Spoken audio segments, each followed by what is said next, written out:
Today we have Geordin Hill-Lewis with us, the Mayor of Cape Town. Geordin, welcome to the podcast. Great to be here. Thank you for having me, guys. You've got a very positive public image. I think you're very well liked. What is the toughest issue or toughest challenge that you've faced? If Cape Town was a personality, how would you describe it? Why is the city wanting to tax the middle class more and provide services to people that cannot afford it, when the middle class in South Africa is really under a lot of pressure? If Geordin was not elected Mayor of Cape Town, but Mayor of Joberg, where would you start? Well, welcome back, everybody, to the DA podcast. I'm Donovan Nelson. Nazli Sharif. And I'm Kabelo Khobisa. And today, Hill-Lewis. today we have Geordin Hill-Lewis with us, the Mayor of Cape Town. Geordin, welcome to the podcast. Great to be here. Thank you for having me, guys. It's amazing to have you with us, and thanks for your time as well. I want to start off right from the back. You've been the mayor now for 4 years, as long as I've been a councillor. What has it been like on your family time? What has it been like on your relationship with your wife? How has things been? How have you been adapting to some of the difficult changes in your schedule as well? No, I mean it's a full-on job. So if I decided early on that if you don't set reasonable boundaries for your family, then you're going to struggle. And when I was elected, I had she must have been 5 or 6 at the time. I actually forget now. But now she's 9-year-old girl. And, I was determined to be the best mayor that I could be, but I did not want to do that at the cost of being a good dad as well. That is always first. So I try to put in place some boundaries. I try to be home at least 2 nights a week. I take my daughter to school every single morning and have done that for 3.5 years now. Sure. And that's, that little time in the car in the morning is very special. And then I try not to book too much stuff on a Sunday, so we can just go to church or see family or whatever the case is. And that kind of works. It doesn't always work. Sometimes you just have weeks where you can't even be home for 2 nights, whatever the case is. But the outside of those boundaries, the job is absolutely full on, pretty early morning, usually late nights. And so you have to be quite disciplined about that. The other things we've done is try and do things which we love to do together as a family. We love to go to the Kruger and to various national parks.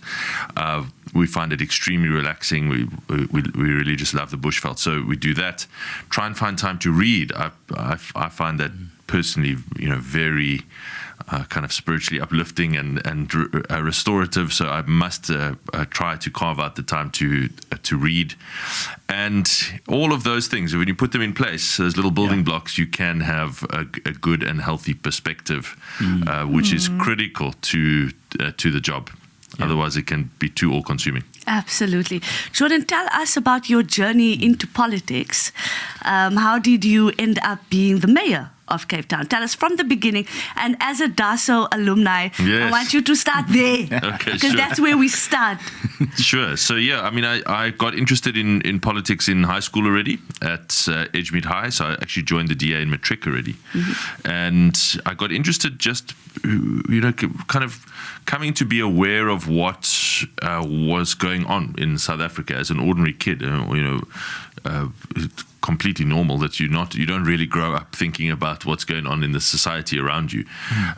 But I started to become aware in around probably grade 10, grade 11, started to read just ferociously through anything I could get on South African politics, South African history, the transition to democracy, and everything besides.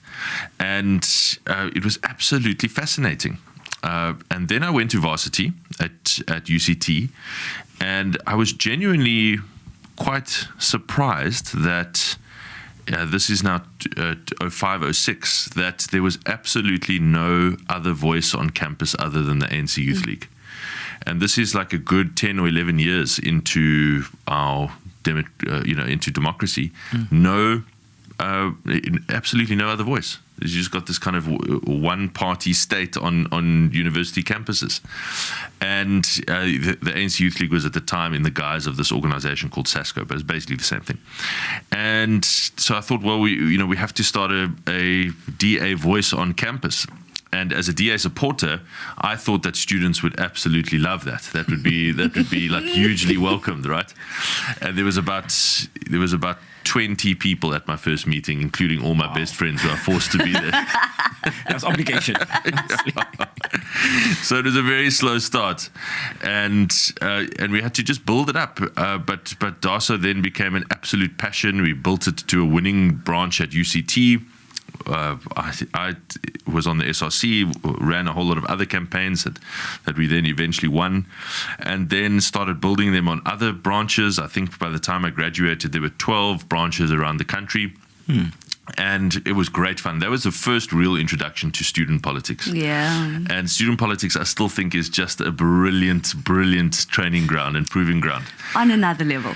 Because the fights are so vicious because the stakes are so low.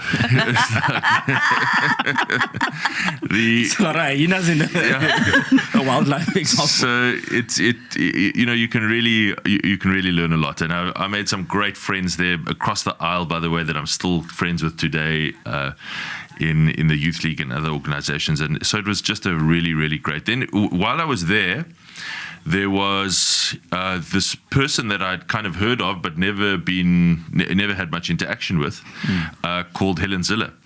And I had seen her in Parliament, and she was an MP at the time. And then she said she's going to run for Mayor of Cape Town. Awesome. And the great thing about varsity, which I still miss, is that you have these enormously long vacations. Like varsities, yes. I mean, let's be honest. Varsity is a bit of a joke. I mean, remember those vacs? Not a joke. No, I know. He said it. You're there for you're only there for about 6 months of the year. I mean, it's compared to like adult life. Like it's real life. That's why they burn stuff, because they're bored. Exactly. No, they don't. So I said, well, I've got this long 3-month vac coming up. Can I just come and volunteer on your campaign? And Helen's son was her official driver, her son Paul. And Helen fired him because he was too slow. And didn't know. And didn't know where. Helen likes to drive fast. She won't admit that, but she does. And he didn't know his way around. So I took over as like her volunteer driver in my. What was that thing called? I had this cream. Not before Taz. What was that? A Conquest. It's a Conquest. It's ugly green no power Conquest. steering there. No aircon, none of that. That's what we drove around, and Helen's little Corsa, and she nearly fired me as well because she kept saying, Foster, why are you going so slowly? It's the car can't go faster. Yeah. And then anyway, so then I went back to varsity, finished varsity, and gave her a call and said, look, I'm graduating now. I can go. Basically, the options for an Ecos graduate is in South Africa is which of the big 4 banks are you going to go work for? That didn't really particularly excite me, I must be honest. So I said, I'm about to graduate now. I've heard that you are going to be running for Premier. Can I come and work on that campaign? And so I did that. And then one thing led to another. Eventually, I worked as a chief of staff, and just one of the best training grounds and political apprenticeships that one could hope for. Just an amazing opportunity. And then eventually ran for office to Parliament, where you guys are. I loved my time there, mainly in trade and industry and finance. But at that stage we were an opposition party at a national level. How things have changed now, but we were an opposition party. I started out as a backbencher. You guys know what backbenchers are. Yep. Still there, sitting Current back. position. Are you guys both backbenchers? Okay, so that's a tough.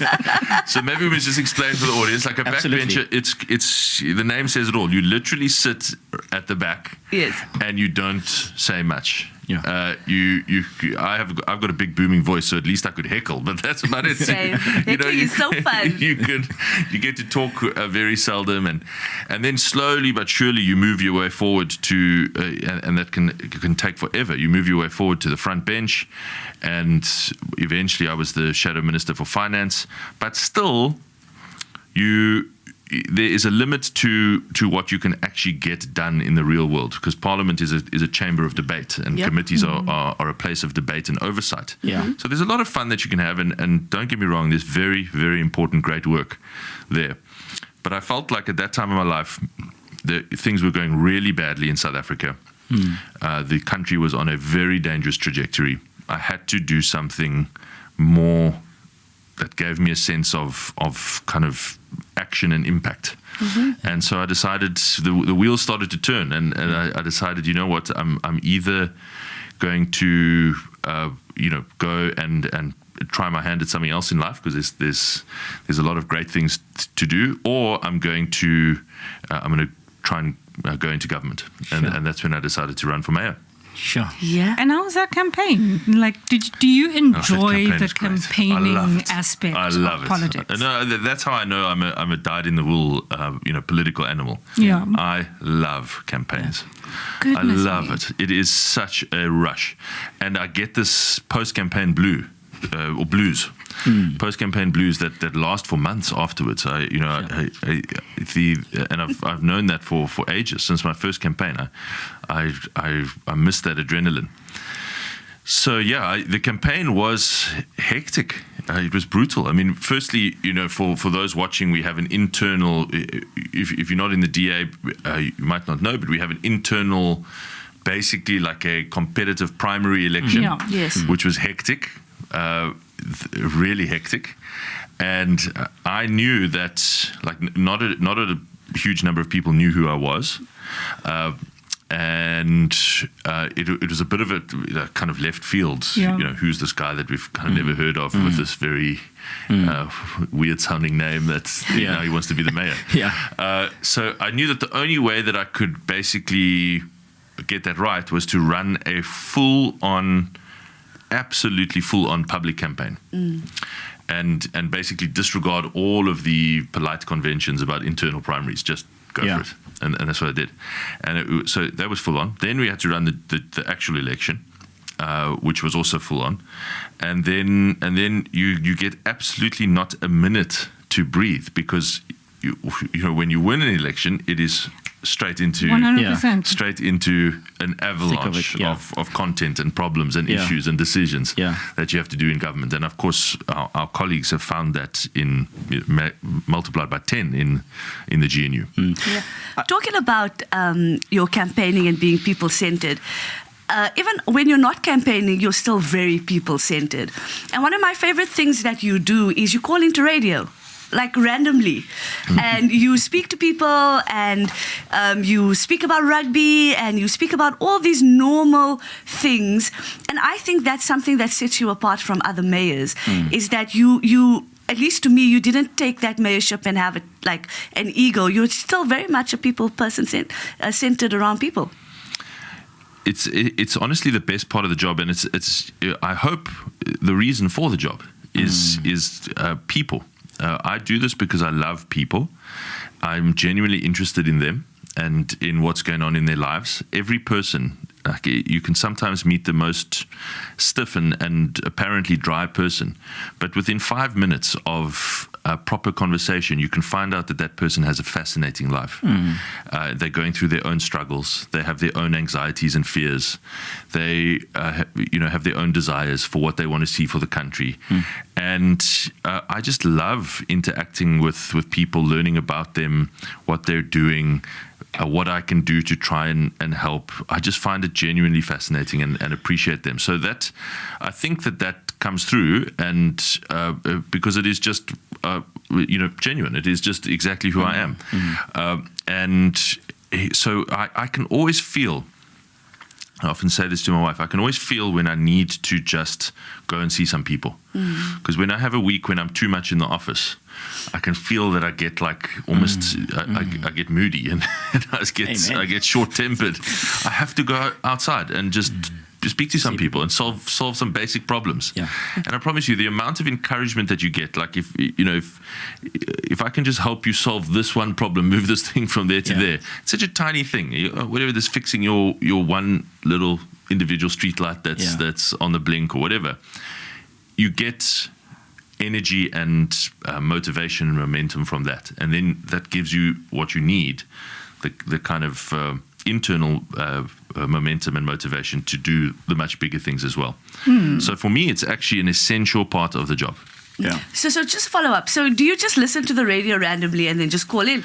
Yes, because this other weird thing is that the approach seems to be in politics that you can only communicate through these incredibly perfectly scripted sound bites. Yeah. And that's just nonsense. Like, what happened to authentic public discourse and discussion? And, me putting across my point of view and you putting across your point of view, and us either saying, well, that's quite a reasonable point, actually. Maybe I take something from that. Or, we're both very reasonable, but we reasonably disagree. Yeah. That's also fine. Do you feel the same way about rugby? Not quite. But so, yes, I've got no problem calling in and saying I don't agree with that. Yeah. And this is my point of view. And you're welcome to listen and still disagree, but at least listen. And likewise, vice versa. Yeah, and funny thing is I've caught some of your more robust discussions, shall we call them politely? Yeah. I'm just curious, over I think you said it's been 4 years now, what is the toughest issue or toughest challenge you've had to face, particularly in relation to you've got a very positive public image. I think you're very well liked. But what have been some difficult opposition that you've faced? I think two things come to mind. So the first was trying to figure out what the correct immediate response is always a very tough thing. For me personally, maybe it's not tough for everyone, but for me personally, I take time to think through things and to order my thoughts and be sure of what I think and feel about something. So when we had the taxi strike in September 2023, there was just this huge outbreak of violence, and we were talking and engaging with the taxi industry, trying to get the thing to stop, and the whole time I felt inside, in my gut, uncomfortable about what was happening. But it took time. It took nearly 36 hours to figure out what I really wanted to say.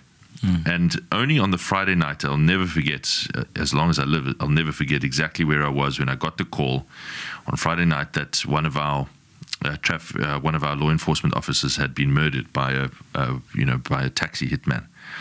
And it just instantaneously clarified for me, why are we trying our best to talk and negotiate in a boardroom around a table like this when outside this is happening? And I just said, I'm not doing this anymore. And there was this wave of huge avalanche of public support to say, actually, you don't engage with thuggery. Absolutely.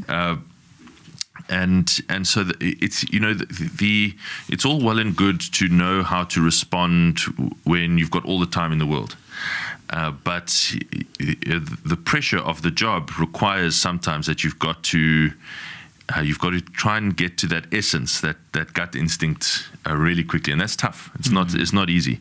I can imagine. I watched that thing. Yeah. It was hectic to see it in real time, and like you say, trying to figure out what would I do in that position. And honestly, I don't think I had any good answers. Yeah. I can understand. And I think taking time to think about it is so important, because politicians often just speak from the cuff. Yes. And they do media tours without even getting their story straight. So.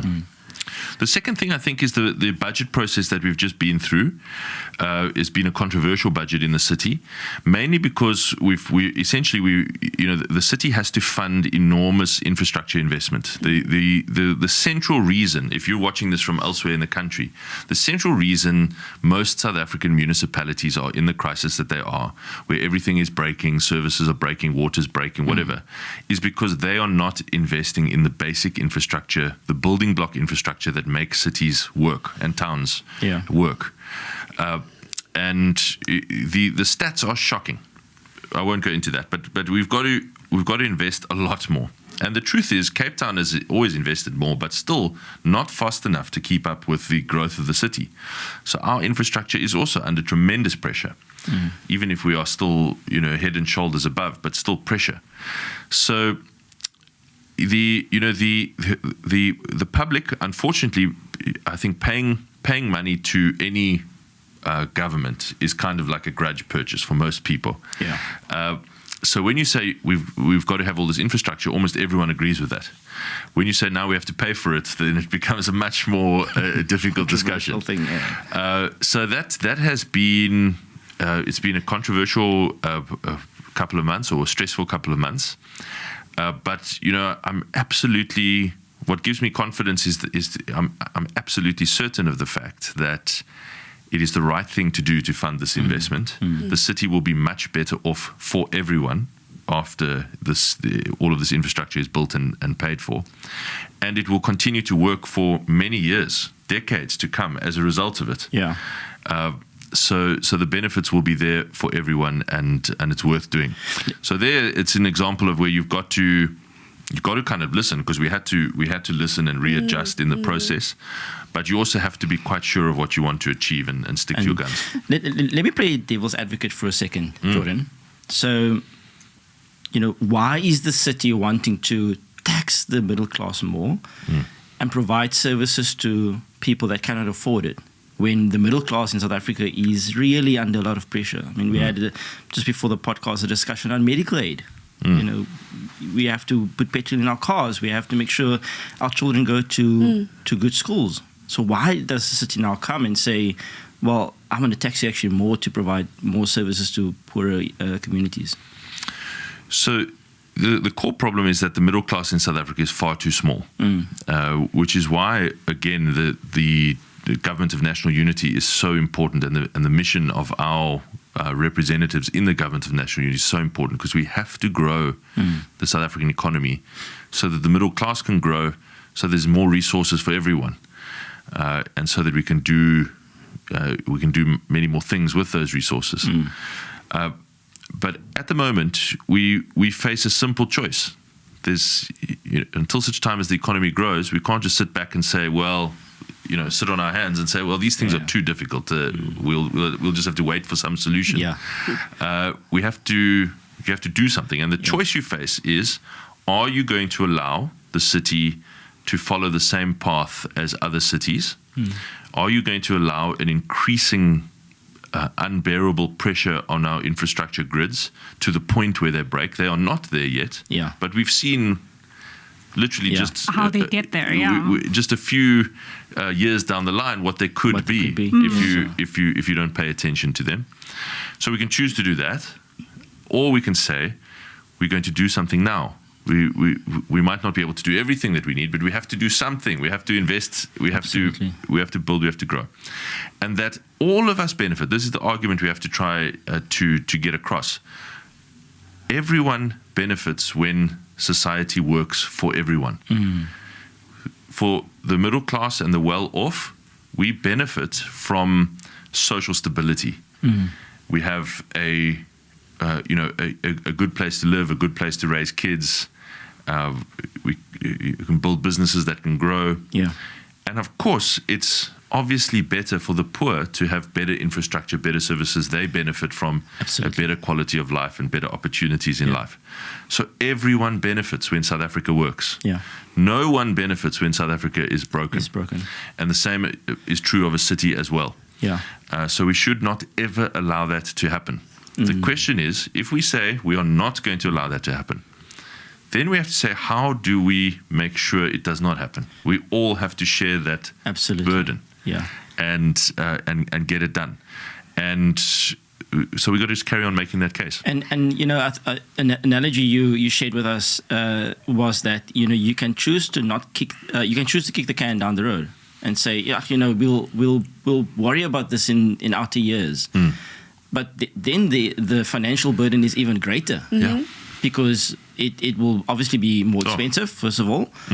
the impact will be greater in terms of your infrastructure, because now you have all of the people in Cape Town, but you don't have the infrastructure to serve them well.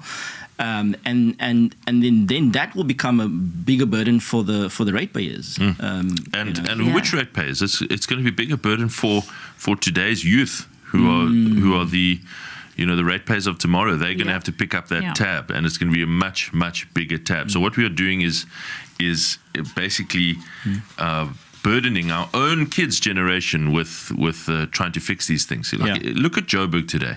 Oh my goodness! I mean, I desperately hope and pray that, and I do believe that the DA is going to emerge as the largest party in Joburg next year with your support. You heard it here first. Everybody pray. You heard it here first. Everybody pray. If you are watching this podcast, please pray. I live in Joburg, Jordan. Come on, and it's a mess. And it is 15% of South Africa's economy. Sure. It has to work for all of our sakes. It's not just a Joburg issue; it's a national issue. That's great. It has to work. But let me tell you, it is going to cost, unfortunately, way more to fix Joburg than it would have cost if they had just looked after it and invested in it along the way. In a longer period of time. It is now so badly broken that the bill is probably Crazy. 4x or 5x what it should have been because of that neglect. That's Jordan, good. I saw my bill the other day and I almost fell off my chair. Because, the thing is they'll overcharge you. And they don't care if or buts. They'll come and switch your electricity off. They don't care about... And people essentially go into debt because the city of Joburg is trying to fix themselves while it's still very broken. The crazy thing about it is you're getting that massive bill, but when you look around you, You're getting There's nothing. no are you services. seeing it's money for streetlights. what? Yes. No. We have water shedding in Joburg. So I have a curfew to have a shower. If you're not home by 7 o'clock, you're not having a shower. We are so glad you joined us in Cape Town today. At least now you can take a shower whenever you want to. My goodness. So I mean... But you know what amazes me is some of the things that I see happening elsewhere in the country. If that ever happened here, we would be, Donnie and I we would be Geordin Hill-Lewis slaughtered. But tanks the city for the poor. These things are like absolutely commonplace every day. Absolutely. Elsewhere, I was I must be honest with you, I try not to leave Cape Town very often, and particularly I try not to go too often to Joburg. But I love it here. You've set your booking.com to not search Joburg places. Outside of I'm Joburg. from there and I don't go there. But I was there recently for a government meeting, and I got a coffee at this coffee shop in the shopping centre. And the lady said to me, "Sorry, we can't give you coffee because there's no water in this shopping centre. It's like a fancy shopping centre. I won't name it, but a fancy, nice one of the big malls there. No water." Sure. And we've just sent someone to the water tanker to go get water so we can make coffee for our customers. I'm thinking, that's crazy. Can you imagine, Donovan, if this happened? My phone would probably be filled with WhatsApp messages. It would be exploding. Exactly. So now, 2027 election is coming up. If Jordan was not elected mayor of Cape Town, but mayor of Joburg, where would you start? How do you even tackle that mess? You cannot fix Joburg without fixing the money. The finances are shot. And there's no money to spare. So how do you even start to redirect money to basic infrastructure when there isn't any? Mm-hmm. And that is because there's huge over expenditure on salaries. There's a little bit too much debt. So the interest payments are too much. And then there's just a complete lack of financial controls. Mm-hmm. You read the Joburg budget, and I read it in detail every year. It's crazy. I mean, most municipalities in South Africa generate a surplus from their electricity trading, and they use that surplus to cross-subsidize other services in the city. That was certainly the case in Cape Town until this budget reform now. Mm. And that's the case in almost, in Joburg, the electricity utility is making a huge operational loss and is actually taking subsidies from the rest of the city into the, I think the figure is something like 33% of all electricity sales in Joburg are not paid for. Mm-hmm. So we will not fix Joburg without fundamentally overhauling the finances of the city and essentially freeing up cash to increase capital expenditure dramatically. The fact that Cape Town spends more than all three of those metros in Gauteng combined on capital expenditure every year is a disgrace. They should all. I mean, they're all enormous metros. These are not small metros, so they should all be hugely increasing their capital expenditure by freeing up cash elsewhere in the organisation. Yeah. Sorry to the people of Cape Town, I'm stealing Geordin, okay, and then I'm taking him to Joberg because sure, it's a mess. Yeah, it's a mess. Geordin, I wanted to come back to something that happened very recently. The president with our leader John Steenhuisen, who obviously represented the Department of Agriculture as well, was in the Oval Office, and we had. I think everyone had their sort of 10 seconds of fame, and Johan Rupert then, who lives in the Western Cape, by the way, chooses to criticize, the crime issue in the Western Cape, and particularly on the Cape Flats, which is a community in Cape Town. I think you were on a drive along with some influencer at the time that the meeting happened. No, I was at Radio Tygerberg. I'll also never forget that because we were crowded in their studio watching on the little TV. So tell me about it. How did that? How was it for you when you heard those comments? I think what he was trying to say is essentially South Africa has a crime problem everywhere. Yeah. It doesn't matter. It doesn't discriminate by which party's in charge or which part of the country. We have a serious. And I think if there was one takeaway from that meeting, it was about the seriousness of our crime problem in South Africa. And but I was still nevertheless somewhat, shall I say, frustrated and annoyed by the way that he expressed it, because it was easily manipulated by people, to politicize the comment, especially because he knows full well that the entire South Africa has this extremely centralized criminal justice system. It is all run by the national state, the entire thing from beginning to end, literally. So if you think about policing, investigation, prosecution, the court system, and the incarceration system, the prison system, all under the control of the national state. We have this constitutional responsibility for traffic enforcement and municipal bylaw enforcement. And basically what we have done is tried to, over time, expand the definition of those words dramatically to do more and more things within the rubric of traffic and bylaw enforcement. And I think we've been right to do so, because you can't just sit on your hands and say this is all too much for us. Someone else must solve it. You've got to do something. So we have. And that's why we've argued for more of those powers to be formally devolved. I just spent some time with the mayor of Paris 2 weeks ago, and there's another city that is completely in control of its own policing from beginning to end. The French also have a single national police service, but it isn't. It has no responsibility in the big cities, in Paris. So I do think that is the best future for South Africa, and it would have been a great opportunity in the White House with the president, our president present, to push him on a system that is clearly not working and needs a shake-up. Yeah. So Geordin, I want to give you a chance to comment on something else. So we have. I think the thing about Rupert's comments that were really annoying is more is expected of the DA, even in areas where we have no control. There's just this automatic higher bar. And the other thing where that shows up is my constituency is Khalicha. You know that every other post on Twitter is going to be Cape Town achieved A, but what about Khalicha? And what is incredibly annoying is I can see in exactly that tone as well. I can see what's happening in my constituency. So I'm going to give you 2 minutes. make the pitch. What is so stupid about this? What about Khalicha answer? How do you effectively respond to that? And how are we going to get that message through before the next general election? Well, I have to chuckle because that comment is usually made by people who have never been there.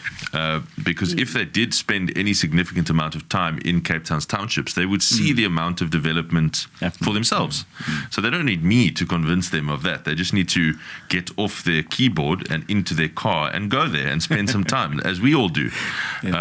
And they will see for themselves that there are Cape Town townships that are highly developed and have basically become emerging middle class neighborhoods, and they have better and better facilities and so on. And there are still parts that are informal settlements that are serviced and have got some facilities, and then there are still other parts which are newer informal settlements that are still have got very rudimentary basic services, and so there is not one Khalicha. When you say to me, "What about Khalicha?" when that person, not you, because I know you work there, when that person says to me, "Well, what about Khalicha?"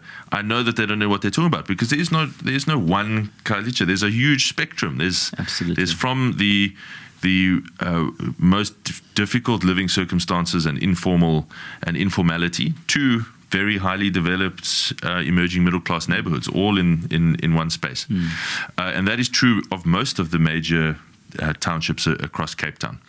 And I can say, and you can see factually, and you can see in our budgets and allocations, just how much effort is being poured into improving quality of services, quality of facilities, and infrastructure in those poorer areas. It's there for all. Well, the thing that encourages me most is that people living there see it, and that's actually what it's about. That's the only thing that matters. Can I tie that back to our safety conversation? One of the things I'm driving in Khalicha, the Minister of Police answered a parliamentary question I asked about Lingalu police station. He admitted that it is not fit for purpose. Wow. And then he said to me that they will fix it by 2030. What that means is that, once again, the city has to step into the gap. Can you just share more? Because I don't think there's a full appreciation of how many resources, efforts, personnel the city actually deploys to cover for the shortfall from national government. Can you just brief us? If I am from Joberg and I know nothing about what you're doing, what is the city doing in the safety space? So I can tell you that the city has got 200 officers permanently deployed in Khalicha, in Harare Station and in Khalicha Police Station, every single day and night. And when I said that recently about Mitchell's plane on a radio broadcast, the journalist said to me, "No, I don't think it's true. I don't think it's true." And I said, "Well, why don't you join us at 5 o'clock in the morning every morning when they do their morning parade and they go on duty, and those LEAP officers gather together and they deploy from one of the bases that we have built, and you can go and join them and you can count them if you want to." And he didn't take me up on it. Of course he didn't. Because they are there and they are doing extraordinary work. And I can promise you, I don't know what the stats are for Lingalu, but it's more of those LEAP officers than there are patrolling SAPS officers. Sure. Guaranteed. I'm prepared to guarantee that. There might be more SAPS officers, but most of them are not in visible patrolling positions. And so they are there every day and night. They do extraordinary work. They're doing street patrol.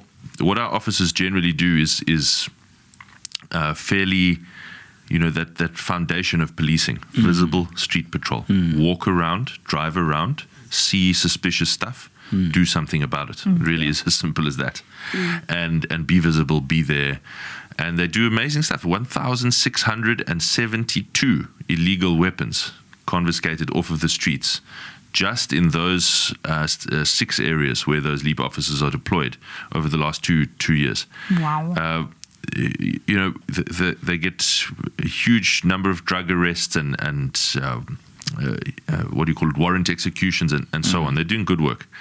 Then the previous minister, the infamous Becky, he used to often attack me saying the city's got no CCTV cameras in Khalicha. So we said, no, the city does have CCTV cameras, but they don't work. They're all broken. So I said, well, is this true?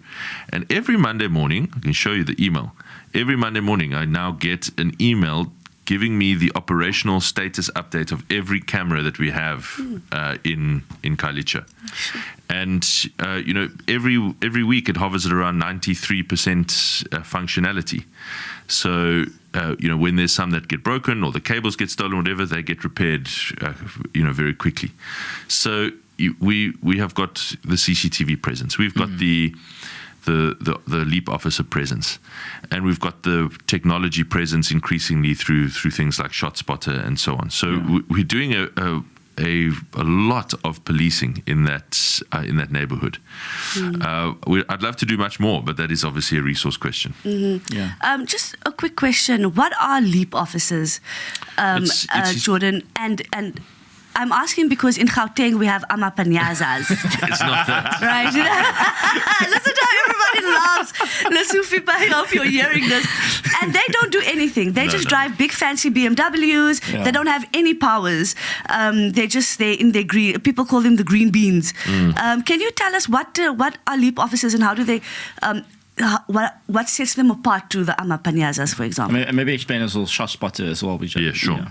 It's a fully qualified Metro Police and law enforcement officer, fully qualified. They do the same training as every other. In fact, they do the same training and more firearm training than a SAPS officer.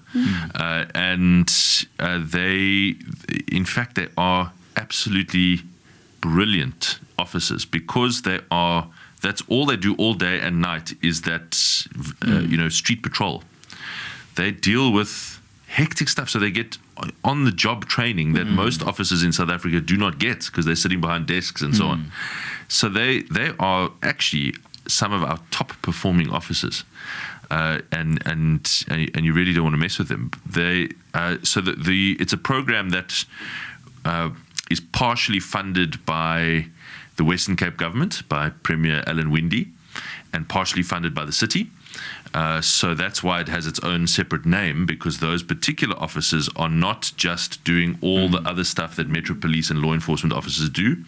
They are deployed, focused in just 6 areas in the city, which we don't decide those areas. They're decided by the crime stats. So the 6 areas with the highest crime stats get that focused deployment, which is why Harare and Khalicha are on the list. And the others is Nyanga, Delft, Mitchell's Plain, Manenberg, and there's one other that I'm forgetting now. Hanover Park? Did I say Hanover Park? I don't think so. Yeah. No, I So don't think so. Hanover Park. So those are the areas, and they are focused in there day and night. They don't leave the area. They only, and they're not doing noise complaints and dogs barking, whatever. They're only doing this kind of street Actual patrol. combat. Yeah. I want to come back to I think a political tactic that I haven't seen in my time in politics, which I really enjoyed, which is the walkover of Majinga in our caucus. I really need you to tell the story because I think it's so funny, but it's also so nerdy, like political geeky. You come to this council meeting, there's a motion of no confidence on the item or on the agenda, and then the person who actually signed the motion is not in the chambers. Don't you want to tell us that story because I think it's so important and powerful. So Banela Majinga was the leader of the ANC in Cape Town, the leader of the opposition in our council, and a really lovely guy who I got to know. I came from Parliament, and Parliament I saw as part of the official opposition how badly the leader of the opposition was treated by the government in Parliament. He's just completely ignored, basically. And I thought this is bad for democracy. The opposition plays a really important role in democracy. So when I came to the city, I was determined to treat the official opposition with more respect. And so, the leader of the opposition had open access to my office. We met regularly. All the issues that he wanted solved were solved. And we just built a good relationship. And he is a really, actually, I think a genuinely good person. He reasonable, didn't showboat, a good guy. So then we come to this motion of no confidence in the Speaker of the Cape Town Council, our colleague. And we thought, I think now is the time to put this kind of relationship to the test. To the test. And he was very amenable to. Actually, it was a kind of perfect moment for him, because he had been wanting to do that. His time with the ANC was finished, and he no longer felt comfortable with the values and program of the ANC. And so then you come to this day of high drama, which you are talking about, where you've got a motion of no confidence on the agenda, but no one can find the person who signed the motion because he's no longer in the chamber. And then, of course, you get to drop the bomb, which is like literally you could hear a pin drop, and the opposition benches are just gobsmacked. They were totally so knocked out of the park that their leader of the opposition, has left the party, has resigned, and so he's no longer a councillor, and therefore the motion falls away. End of story. 4D chess moves. So it was good. It was good. It was one of those. I think it's probably because they never saw it coming. Yeah. That's always the best. Yes, I mean, it definitely is, and I think it really. I think what made it so powerful for the Cape Town story is that here is a very senior leader of the ANC that is saying publicly that I don't believe that the ANC can do for the poor what the DA is doing.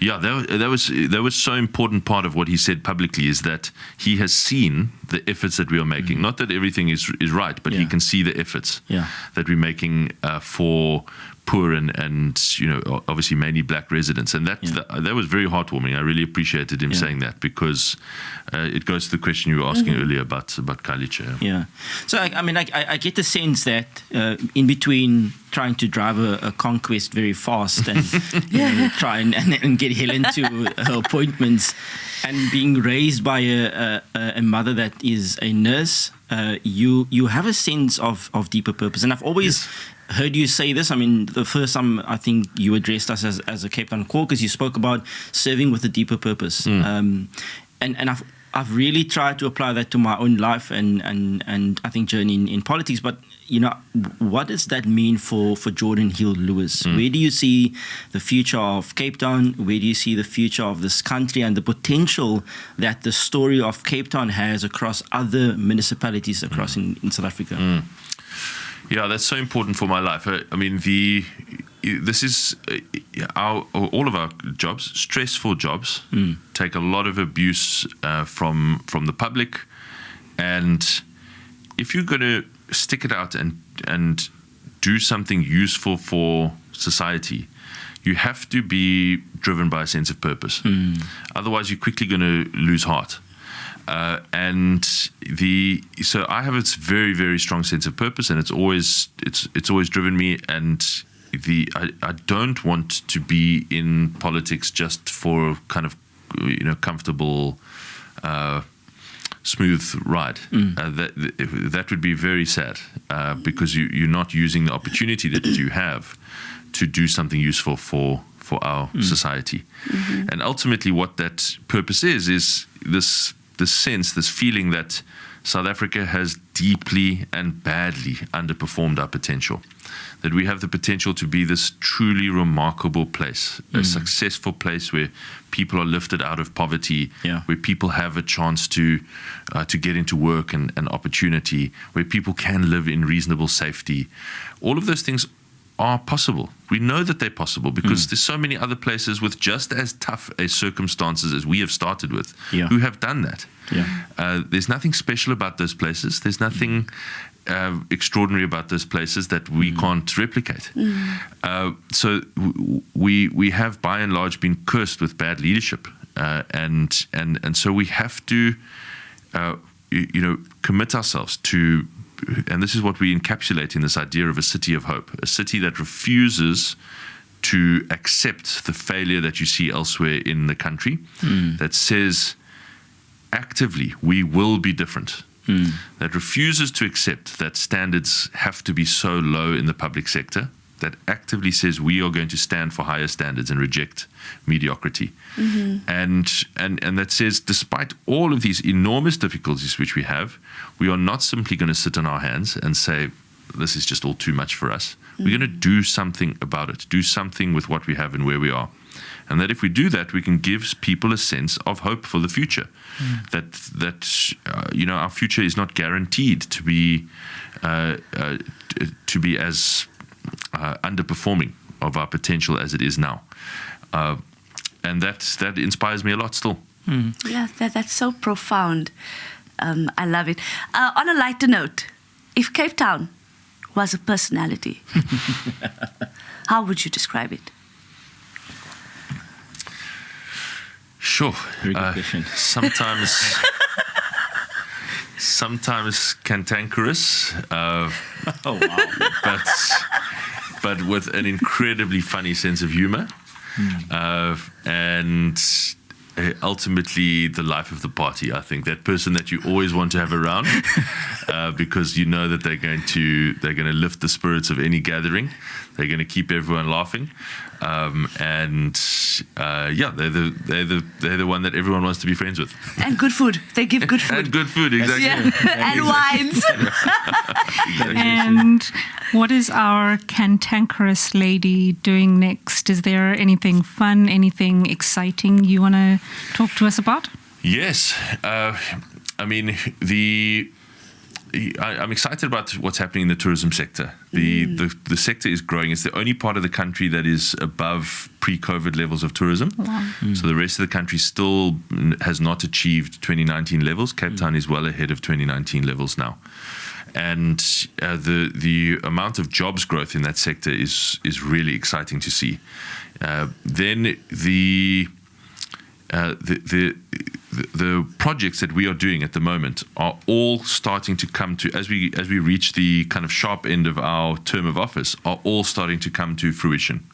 So I was just reflecting last night, because soon we are going to break ground on another major wastewater upgrade project called Macassar Upgrade.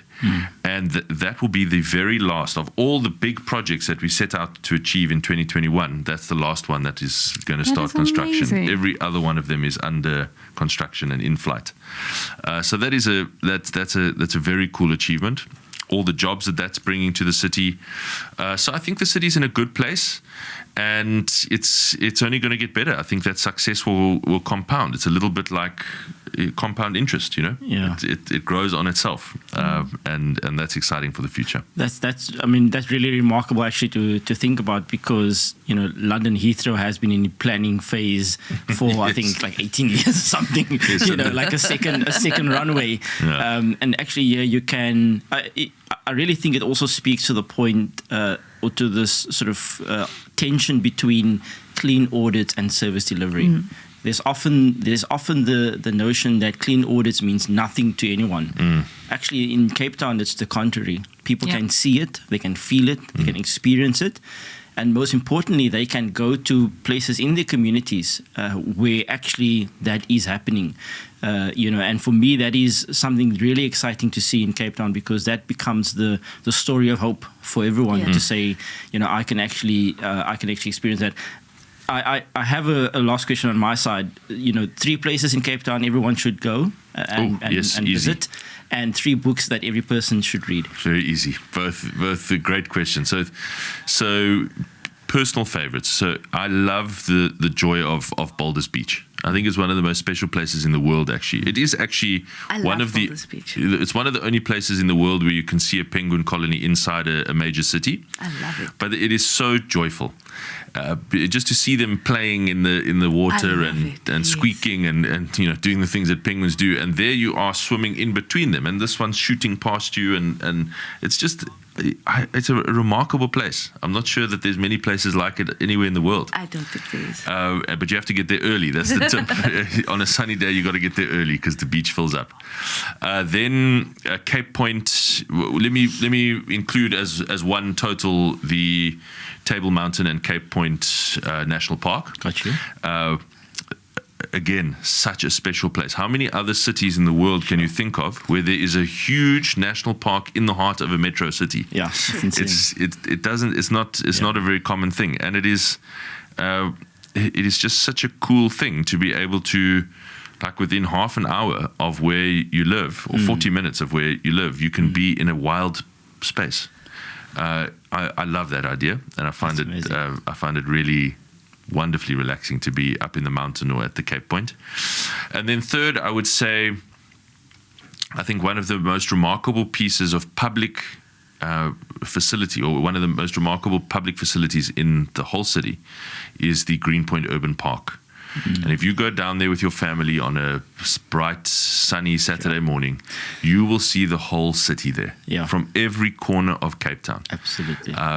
They will be having kids' birthday parties. They will be having wedding photos. They'll be having picnics. They'll be playing on the playgrounds. You name it. Yeah. It is just awesome to see. I think it's a very special place. So those are probably my three favorite places. And touching on to the last one there, I agree with you. I mean, I'm there probably once a week with my daughter. She loves the Greenpoint Park. I really think that is an opportunity for us to start creating those environments in other communities as well. I mean, I think Beaches Plain has a similar park as well. Garden, where, and again, this goes to this story of hope. What are you creating for people to live in that they may be able to be proud of? And if you have communities that are where people are actually able to go and enjoy themselves, I think it helps them to also appreciate the value of the city as well. It's this notion of a cleaner city, the hope that actually we can all be proud of the environment we live in, and it doesn't mean that if you're born in Lotus River, it's any different than if you are born in Greenpoint. What are those three books I'm interested in? Definitely. So two books were really kind of life-changing. Cry the Beloved Country by Ellen Payton should be a almost compulsory read for every South African, I think, actually. The magnificent book. I read it when I was a teenager, and it opened my eyes. Then a book that probably fewer people have heard of, but equally impactful, a book called My Traitor's Heart by Rian Malan, is it? Yeah, Rian Malan. My Traitor's Heart, just amazing, about South Africa in the kind of 80s as well. And then third one is tougher. The writings of Alistair Sparks. He wrote a number of books. Like I think it was Chasing the Rainbow. I think that's a really impactful book as well. Anything else? Probably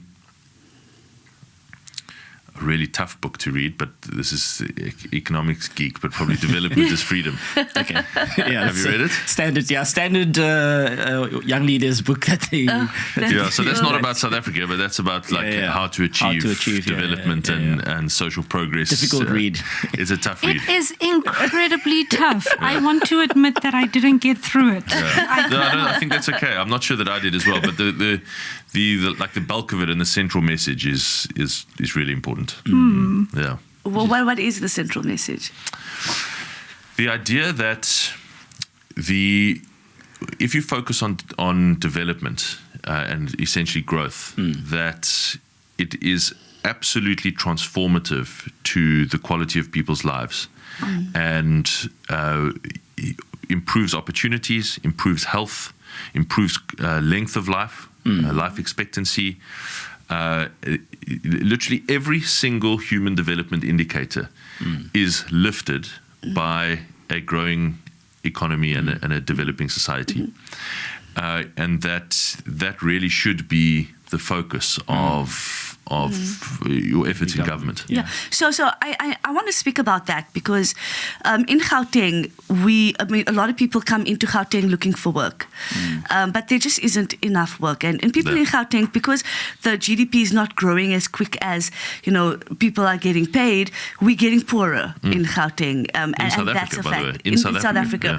Yeah. But in Cape Town, we always hear about the stats that there's more jobs, quality jobs in Cape Town. Can you tell us why is there an obsession with jobs from your government? For exactly that reason.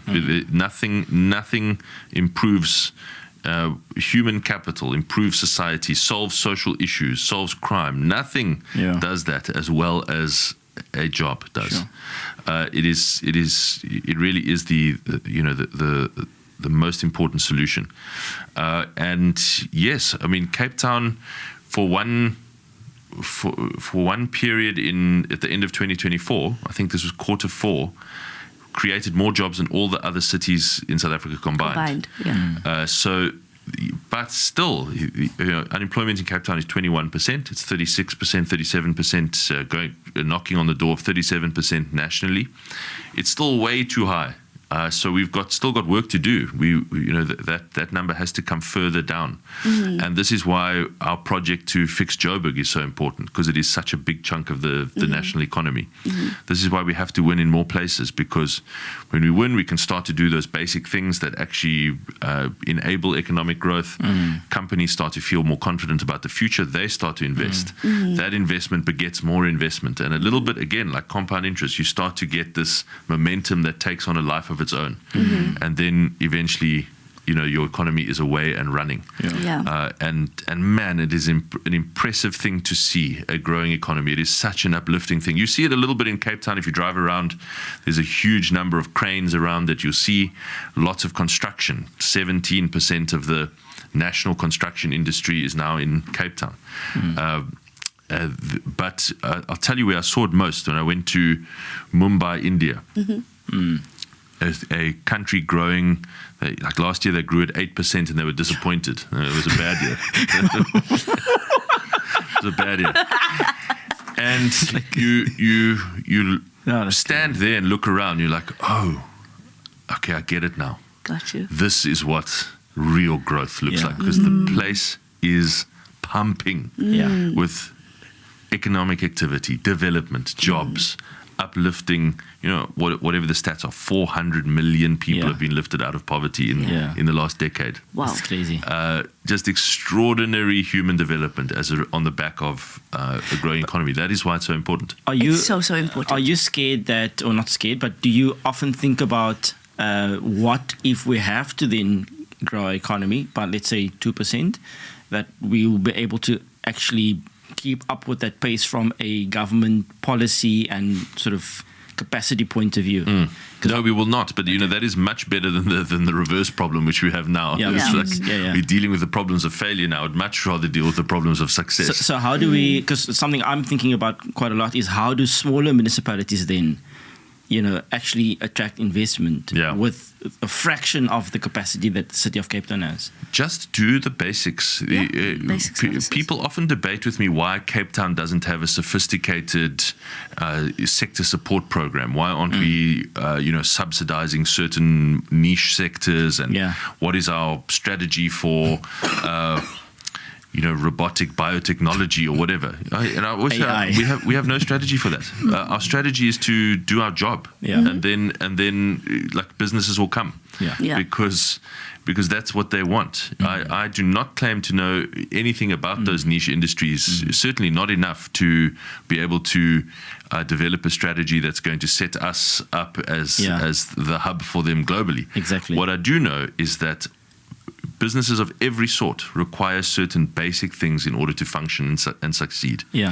And if you are a manufacturing business in South Africa today, just imagine the obstacles that you have to face. You're a manufacturing business. You've got to deal with load shedding for the last decade. Manufacturing relies quite a lot on electricity.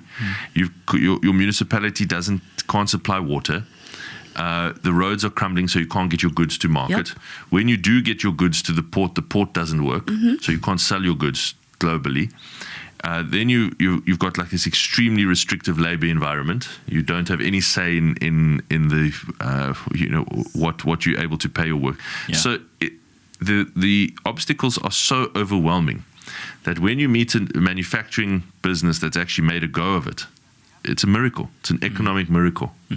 We must be extremely grateful for those businesses that have survived that. And we must stop putting further plans, strategies, master plans, 10-point plans, 20-point plans, 5-point plans. Stop it all. Just focus on those obstacles. Power, water, roads, ports, trains, and more competitive labor market. Just do the job. Like, Geordin, we'll literally just solve all that. Geordin, I have a very important question. Do you have Springbok tickets for us, yes or no? I have Springbok tickets. But not for us. I'll stop it there. You know, that question must be played with always in Cape Town. You see. It depends on how nice you are to me.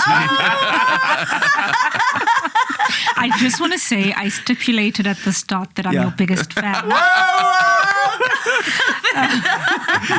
Mayor, thank you so much for joining us. It's been amazing getting to know It's you. been a good chat. And just to get your thoughts on some important issues in the city.